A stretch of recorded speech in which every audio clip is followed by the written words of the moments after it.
हाँ तो मिस्टर किशन कुमार, कटघरे में खड़े एक शख्स को क्या आप जानते हैं? जी, इनका नाम गोविंद है और ये मेरे बड़े भैया हैं और इनका मेरा रिश्ता रामायण के राम लखन जैसा है। Good, very good mister Kishan Kumar. Govind का कहना है कि अजय राणा के कत्ल के समय मौके वारदात पे क्या आप मौजूद थे? जी। फिर क्या देखा आपने? अजय सिंह राणा का कत्ल किसने किया?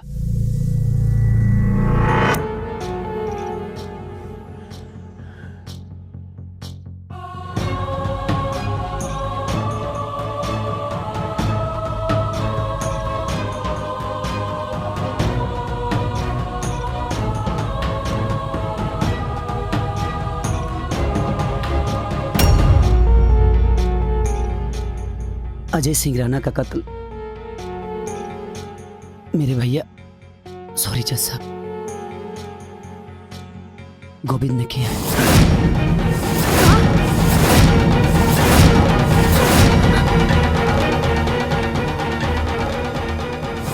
अरे किसनवा, ई का कहत बाड़े? अपना भाइये के फसावत बाड़े? तू भाई अब के कसाई?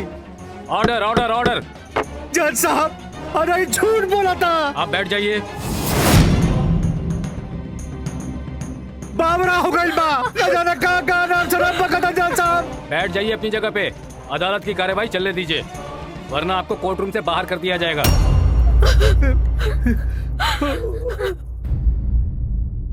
ये जानते हुए कि आपके इस बयान से आपके भाई को सजा हो सकती है,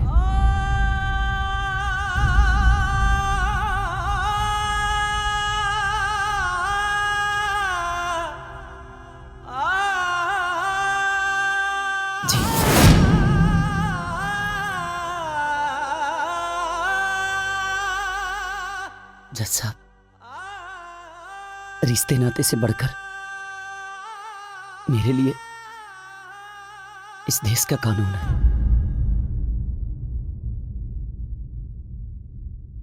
good, very good mister Kishan.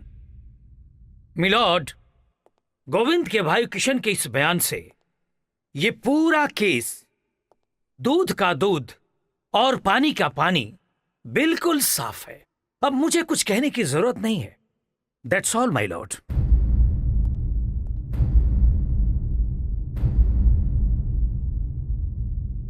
तुमको अपनी सफाई में कुछ कहना है?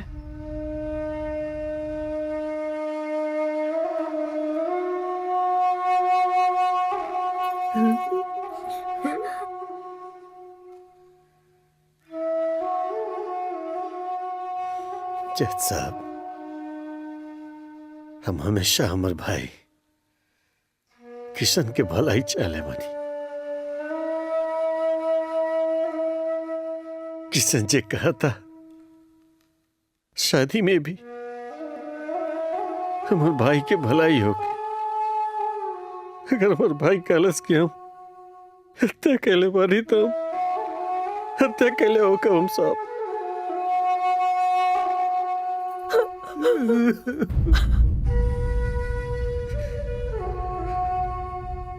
हमने सजा दे दी जज साहब।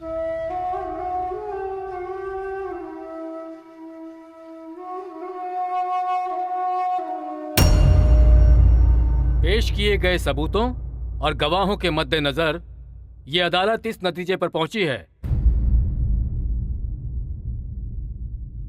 चूंकि मुल्जिम ने खुद ही अपना अपराध स्वीकार कर लिया है, लिहाजा ये अदालत मुल्जिम को दफा 302 के तहत मुजरिम करार देते हुए जेल भेजने का आदेश देती है।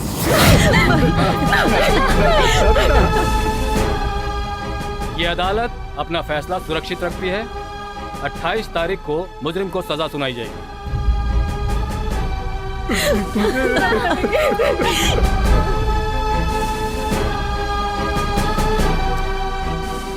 The court is adjourned.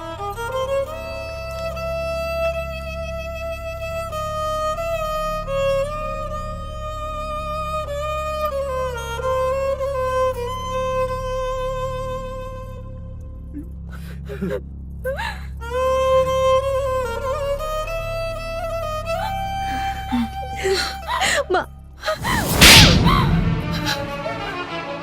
दोस्त कुलघाती तू भाई ना कसाई बड़े कसाई का बिगड़ले रहल हमार गोविंद बोल ओकरा के तू फांसी पर चढ़ा देले अरे हमरा के मालूम रहल कि हमार कोक में तोरे जैसन रावण पल रहल बा तो हम तोरा के कोक में ही मार देती मार देती मार देती मार देती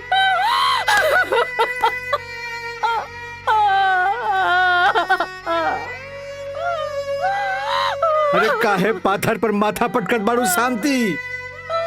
ये आशीर्वाद दे वाला पाथर ना, माथा फोड़े वाला पाथर है। हम अच्छा तरह से जाने ली बेटा, अच्छा तरह से जाने ली कि खेल तू काहे खेलत पड़ा। तोरा गोविंद के हिस्सा चाहिए। कान खोल के सुन लो, हमरा जीते जी तोरा के एगो फूटी कौड़ी भी ना मिली। अरे तू हमरा से हमार बेटा छीन लेला, आज से हम तोहर खून का अधिकार छीनत बानी। खत्म हो गई सारा रिश्ता नाता। तू आज से हमरा खातिर मर गईला, हम तोरा खातिर मर गईली। कभी भूल के अपनी शकल ना दिखाइया हमरा के। चलो शांति, चलो यहाँ से। का देवर जी, एक थप्पड़ के सजा फांसी होला। हमरे पति के डांट फटकार इतना बुरा लगल तो हमरा के मार गरिया ले रहती। हमार सुहाग काहे उजाड़ देनी। रौरा के तो हम बेटा से भी बढ़ के मानत रही। फिर दुश्मन काहे बन गई नी देवर जी, काहे?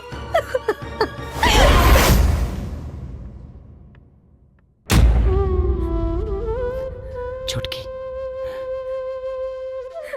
ते कुछ ना बोलबे। हम का कही भैया, हमार भाग्य के देखा इंसाफ के मंदिर में हमरा से हमार दोनों भाई बिछड़ा था। एक के ई कानून अलग करा था और तो के भैया परिवार अलग करा था भैया। अब तो लागता कि राखी के त्योहार अब सिर्फ सोने के ही मिली, सिर्फ सोने के ही मिली। बनी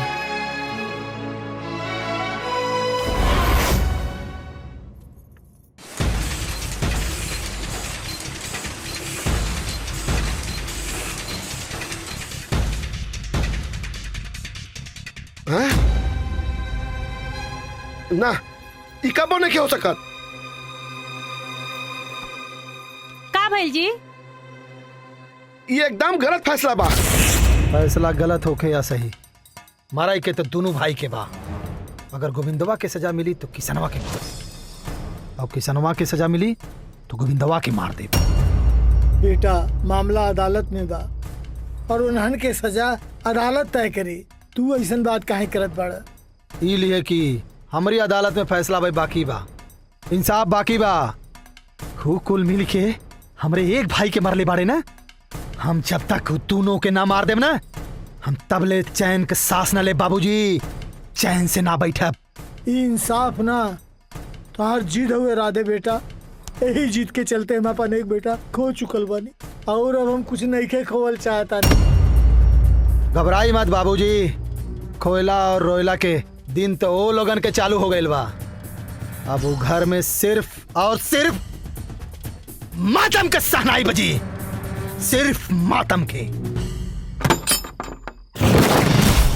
तू यहाँ काहे आयल बड़ा? काजल से मिले खाते। काजल से तोर कोनो रिश्ता नहीं के, भूल जा काजल के और निकल जा यहाँ से। चल भैया आखिर ऐसा का हो गए कि तू अचानक से रिश्ता खत्म कर चाहता रहा? यही में तोर भलाई बा। रिश्ता निभाल तोरे बस के बात नहीं खे। जे राम जैसन भाई के ना भइल, वो हमरे फूल जैसे काजल के का हुई। इस सारी बात काजल के पता बा। ये फैसला मानना काजल के हा। ये बात हम काजल के मुंह से सुनल चाहता नहीं। ठीक बा। काजल,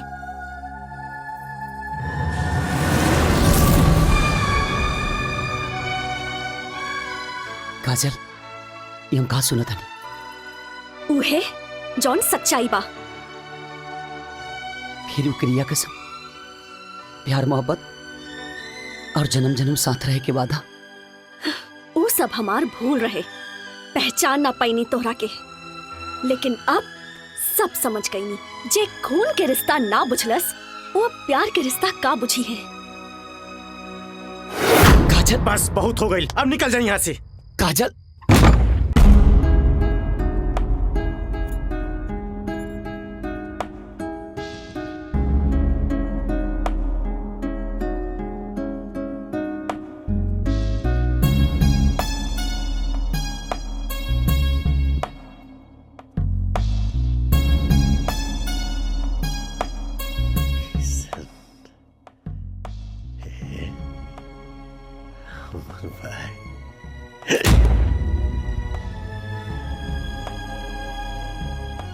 तू ही मत समझिए भाई कि तोरा से हमरा कोनो शिकायत है।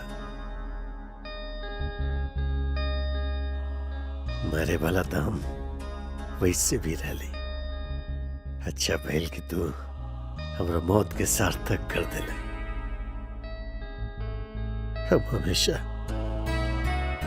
हमेशा तेरे खुशी चली भाई, लेकिन मरे के पहले एक चीज जानल चाहता है कि हमरा मुहला में तेरा कौन खुशी मिली।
अरे दरोगा बाबू, हमार गोविंद कहाँ बाड़े? का भइल उनका के?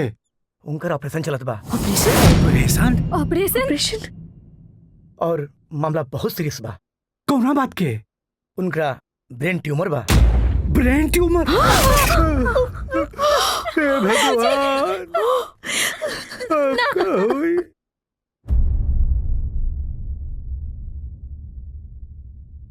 बड़ा ही कॉम्प्लिकेटेड मामला था। भगवान का लाख लाख शुक्र है कि ये बच गया। हालांकि मैंने इसे पहले भी कहा था ऑपरेशन करवा लो, पर इसने मेरी एक नहीं सुनी। अच्छा वो डॉक्टर साहब, ये बच गया। ये कानून का मुजरिम है और इसकी सजा 28 तारीख को सुनाई जाने वाली है।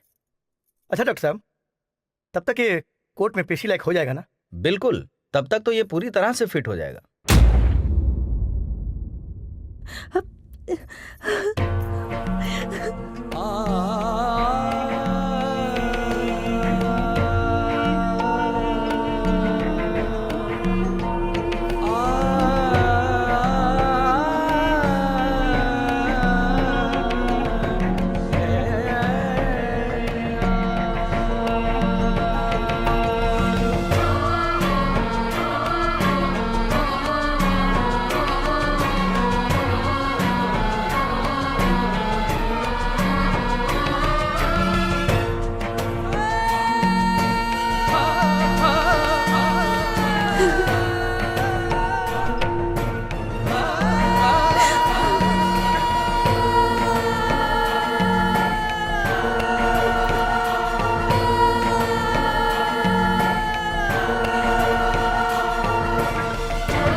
तो बड़का बात हमरा से छुपा के रख ले रहनी।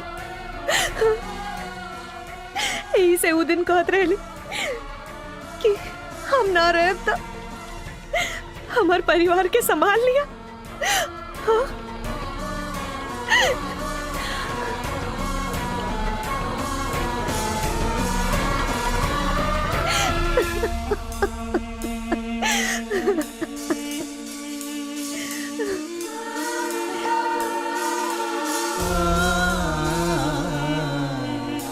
अब आप लोग सब जाइए, पेशेंट को आराम करने दीजिए प्लीज। चलिए सर, प्लीज प्लीज जाइए। चलो प्लीज।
आपकी कोई आखिरी ख्वाहिश?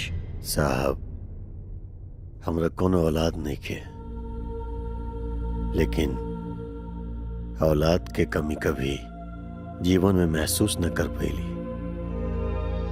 हमर छोट भाई किशन ही हमरा खातिर औलाद से बढ़ के बा। हम चाहब कि हमरा मरला के बाद हमरा चिता के अग्नि हमर छोट भाई किशन ही दे।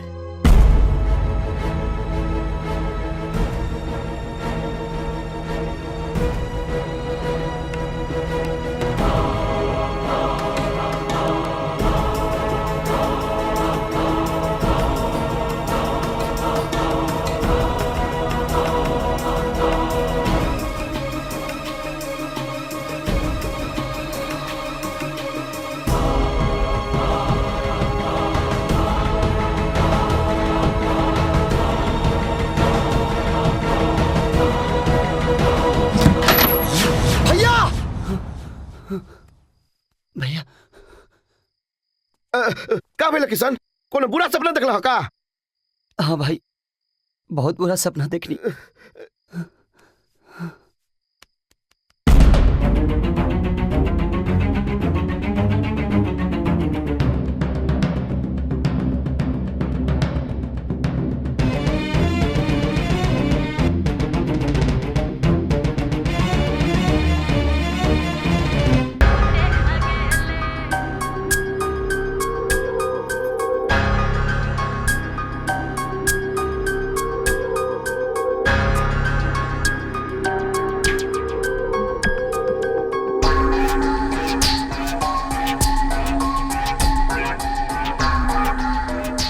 मिलॉर्ड, आज 28 तारीख है, मुजरिम को सजा सुनाने का दिन। लेकिन अचानक ये नया कौन सा खेल शुरू हो गया? मेरे फाजिल दोस्त का कहना है कि आज केस में नया खुलासा होने वाला है, नई सच्चाई सामने आने वाली है, कोई नया गवाह आने वाला है। मिलॉर्ड, 2 घंटे हो गए, अभी तक कोई गवाह नहीं आया। मिलॉर्ड, मुझे तो लगता है कि इस केस को भटकाया जा रहा है, मुजरिम को सजा से बचाने के लिए साजिश किया जा रहा है। ऐसा कुछ भी नहीं है मिलॉर्ड। मेरी कोशिश सिर्फ इतनी है कि इंसाफ के इस मंदिर में कानून के हाथों कोई गलत फैसला ना हो जाए। अच्छा, बहुत खूब। तो कहाँ है आपका गवाह? बुलाइए ना, अभी तक क्यों नहीं आया? बस थोड़ी देर और मिलॉर्ड, हमारा गवाह आता ही होगा।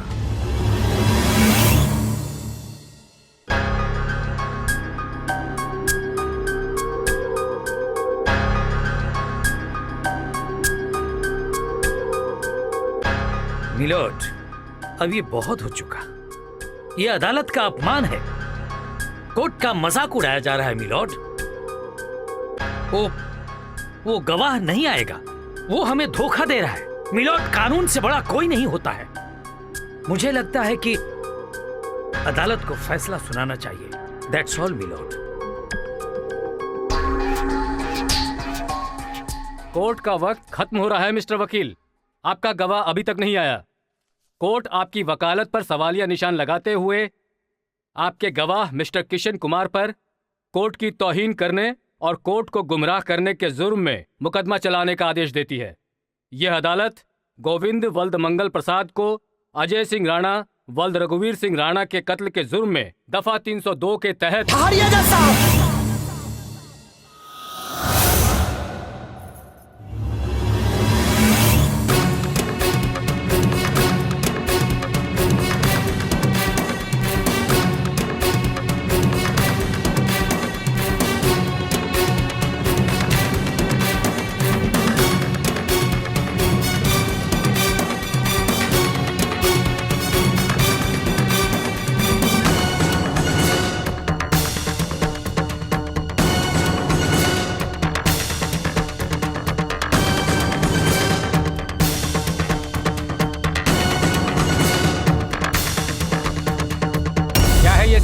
कौन है ये?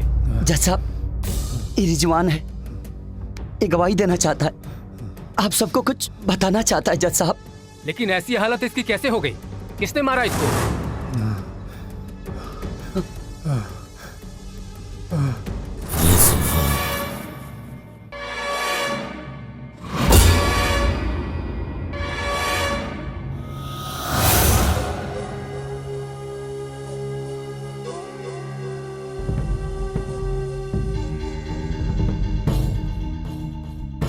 तू और यहाँ? हाँ, हवा के झोंका ही तूफान की तरह कहीं भी ढुक सकीले। एजा का करे आज बाड़े तो के ले जाके गवाही दिवावे खातिर, ताकि जौन जुर्म ते कैले बड़े ओकर सजा केहू और के ना मिले। चल कानून के बता दे कि राणा भाई के कत्ल ते कैले बड़े, और अगर ना जाए ता उठा के ले जाए। हवाला और हलाल काम बा हमार। रिजवान नाम बा हमार। बड़का मर्द बनत बड़े रे। हमरा अड्डा में घुस के हमरे से दादागिरी। अड्डा सुअर और सियार के होला। सिर जहां जाला वही जी ओकर अड्डा बन जाला।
राणा भाई के खून रिजवान के लेवा भाई, और किशन रिजवान के कोर्ट ले जाता भाई जी गवाही खातिर।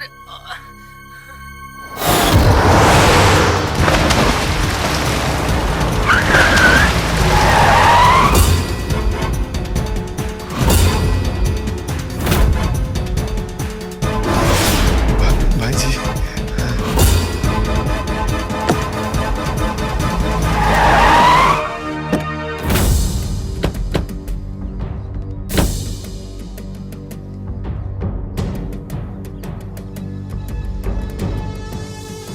रिजवान के हमारे हवाले कर दे।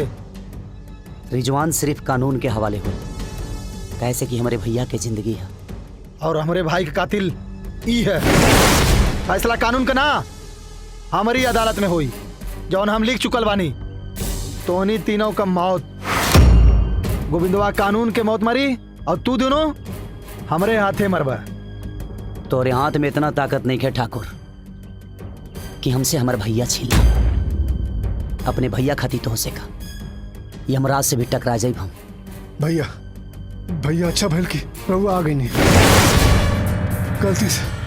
गलती से हमारा हाथ से राणा भाई के खून हो गए। भैया हमरा के बचा ली ना था, जान से मार दिया हमरा के। भैया गलती कर ली भाई ने तो गलती की सजा तो के जरूर मिली।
हमरा खुदा के घर जाए के बाद एक खातिर हम झूठ ना बोलब जज साहब। किशन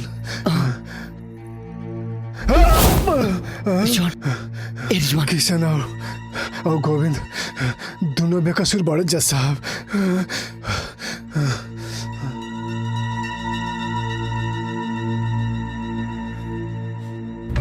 इस गवाह का बचना बहुत जरूरी है, इसे फौरन अस्पताल ले जाया जाए।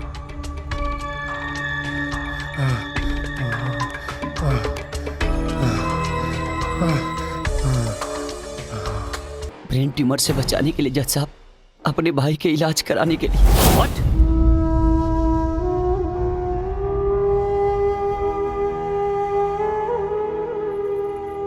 जज साहब, हम बेरोजगार हैं, बेकार है। मेरे घर की 2 वक्त की रोटी भी बनती है तो मेरे भैया के मेहनत से बनती है। मेरे घर में अगर खुशी है तो मेरे भैया के बदौलत।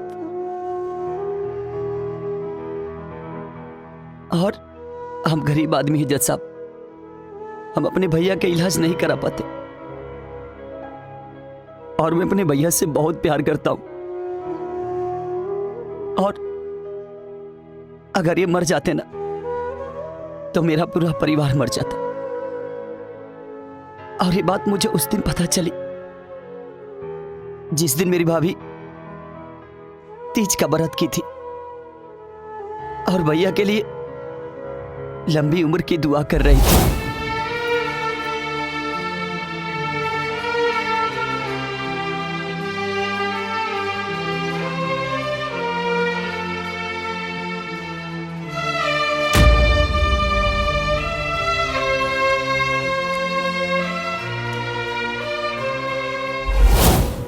तो हमारे पास पैसे नहीं थे जज साहब, और हमारी शक्ति नहीं थी कि मैं अपने भैया का इलाज करा सकूं।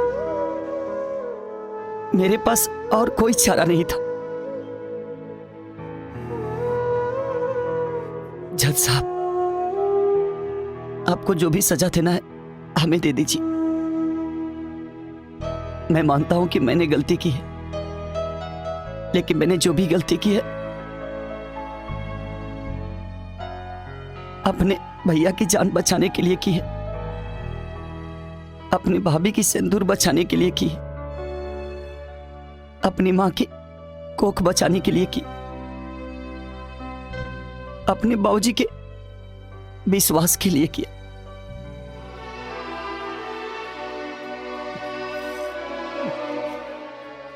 हमें मंजूर है,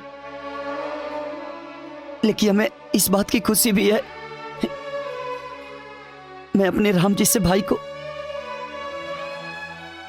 आज आप सबकी वजह से, सरकार की वजह से जिंदा देख रहा हूं। इस धरती पर सबसे बड़ा पुण्य और इंसानियत का काम किसी की जान बचाना है।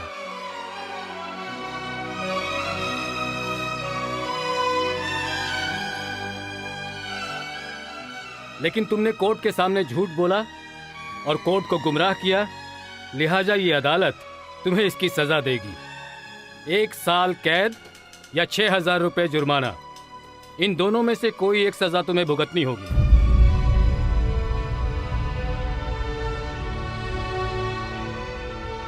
चूंकि रिजवान की गवाही से अब यह साबित हो चुका है कि गोविंद बेगुनाह है, लिहाजा ये अदालत इसे बाइज्जत रिहा करती है।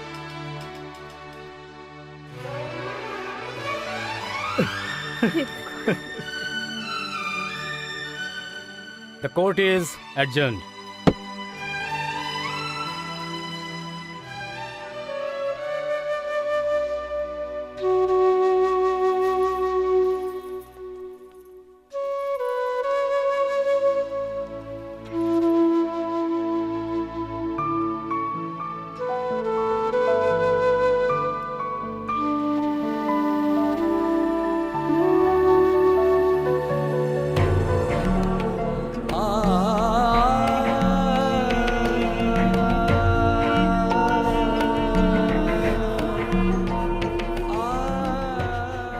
बाबूजी, देखा बोला किसन की क्या कर देला। एक तरफ हमरा मौत से बचा दिले तो दूसरी तरफ कानून के सजा से बचा दिले। छोटू के कितना बड़ा काम कर दिले रे तू, कितना बड़ा काम कर दिले भाई।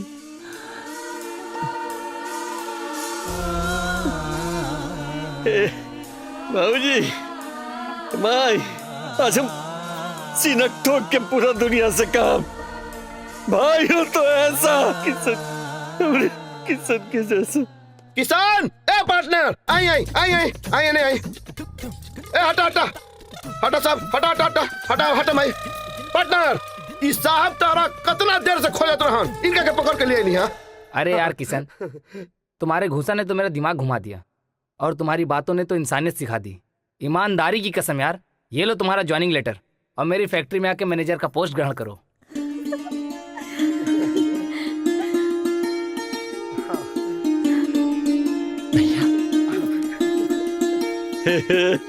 हे बाबूजी, अरे देखा हमार किसन तो साहब बन गेलो।